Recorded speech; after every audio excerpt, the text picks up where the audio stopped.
Hello everyone. Today let's talk about the basics of astrology. Like there's obviously a lot of complex things which we will get to, but obviously we need to start at the basics. So there are three numbers that you need to remember: 12, 9, 12. And what they are is 12 houses, 9 planets, and 12 star signs. So that is basically the crux of Vedic astrology. There's obviously, then the 27 nakshatras, and then we'll discuss all of that later. But basically, remember these three things, and we studied those three things on each birth chart, and then we start making predictions. So, a birth chart is basically a snapshot of the sky when you were born. So currently, for example, Saturn is transiting in Pisces. So everyone born between, I think it's March 2025 to September 2027 will have Saturn in Pisces. But which house it sits in, that is dependent on the hour you were born, I guess. So let's have a look at a basic chart, for example, and I'll put it up on the screen there. So this is the first house, this is the second house, this is the third house, and so on and so forth to the 12th house. Now, these houses don't move. What moves is the rashis, or the star signs. So you would, and you can basically get your birth chart from any normal website. Just create Lagna chart or something on Google, and then many websites will allow you to do this. So all you need is your date of birth, birth time, and the place of birth, and you'll get your chart. So you might see that for someone there is a 8 written there or a 9 written there, but that does not mean that's the number of the house. That's the number of the Rashi in that house.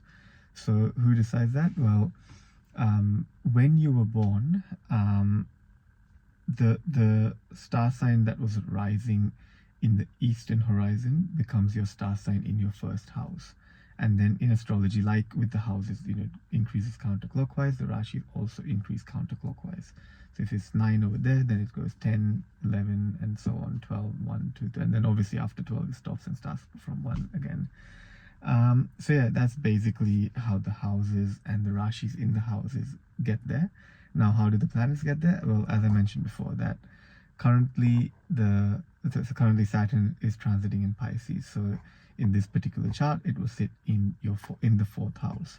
So how we would say it is, the Saturn is sitting in Pisces in the 4th house in this chart.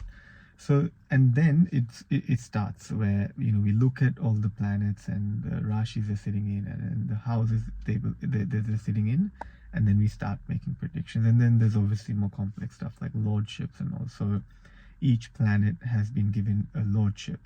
For example, Moon is a lord of the Cancer sign, and I'll put the lordships over here as well, the list of that. So yeah, that's the basics, I guess. And let's start with this, and then we'll obviously go into the more complex stuff. Like you can probably make 50% of the predictions with these basics. The nakshatras and all that comes in later. Obviously dashas and transits are more needed for the timing of the event, but you can make 50% of your predictions by just learning this thing.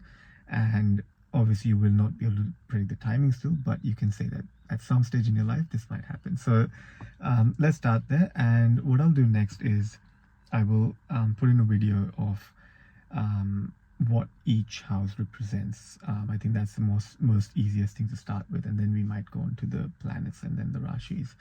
So yeah, stay tuned. More videos coming up, and yeah, keep supporting this journey. Obviously, astrology, as I said in the previous video as well, it's really great to learn this. It'll be very life-changing for you.